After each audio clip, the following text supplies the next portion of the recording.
გამარჯობა მეგობრებო. უკვე 12 წელია კოცები გვაფრთხილებენ და გვაშინებენ, რომ თუ ისინი აღარ იქნებიან, ნაცები დაბრუნდებიან.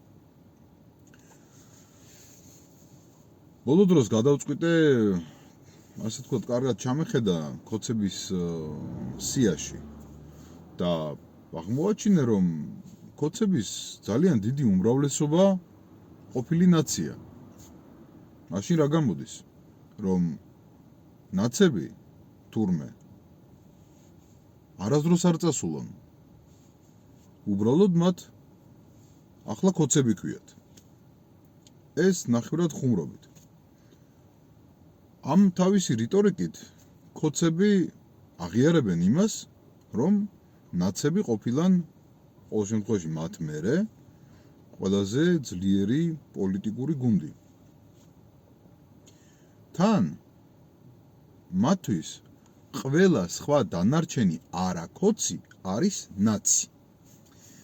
შესაბამისად, მეც კი, რომელსაც ანტინაცური, ასე თქვა, წარსული მაქვს და ყოველთვის ღიად ვაკრიტიკებდი ნაცების დროსაც ნაცებს, მეც ნაცს მიწოდებენ.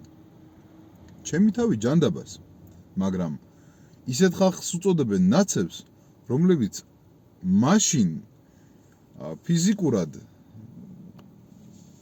ძალიან ახალგაზრდანი და ძალიან პატარები იყვნენ იმისთვის, რომ პოლიტიკურ, ასე ვთქვათ, ინსინუაციებში მიეღოთ მონაწილეობა. ამით რისი თქმა მინდა? ყველაზე კარგად ჩვენ საზოგადოებაში, სამწუხაროდ, მუშაობს შიშის ფაქტორი.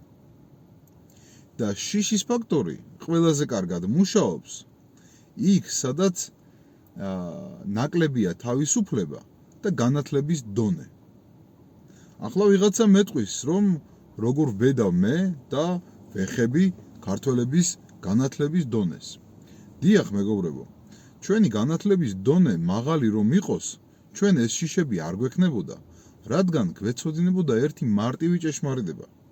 წარმატება მუდმივ ცვლადშია.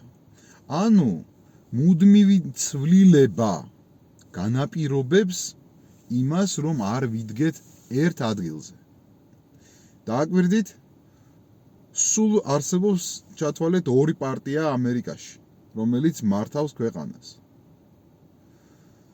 რამე კატასტროფა ემართება ამერიკას, როდესაც ერთი პოლიტიკური გუნდი მიდის და მეორე მოდის, ხომ არაფერი არ ემართება ამით ამერიკას. ხომ ამერიკიდან ჩვენ აქეთ არ ვღებულობთ პოლიტიკურ დევნილებს, სოციალურ დევნილებს, ხომ? ტოლვილებს უпростоრად. იქიდან აქეთ ხომ არ ვღებულობთ? ამერიკელი ახალგაზრდები აქეთ ხომ არ ჩამოდიან ჩვენი ბებიების და ბაბუების მოსავლელად? ხომ არა? შესაბამისად, მინდა გითხრათ, რომ წარმატებაც ყოველთვის იქნება მუდმივ ცვლადში.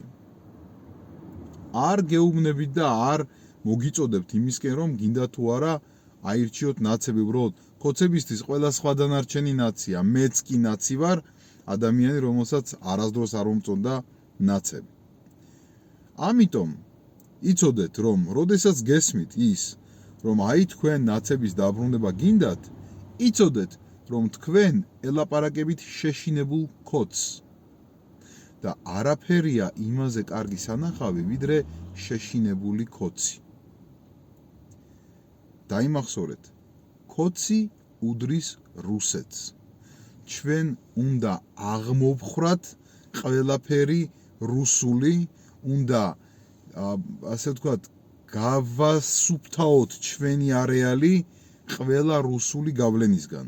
მხოლოდ ასე შევძლებთ შევინარჩუნოთ ჩვენი ქვეყანა და ჩვენი ქართველობა, რადგან რუსეთი ებრძვის ჩვენს ქვეყანას და ჩვენს ქართველობას.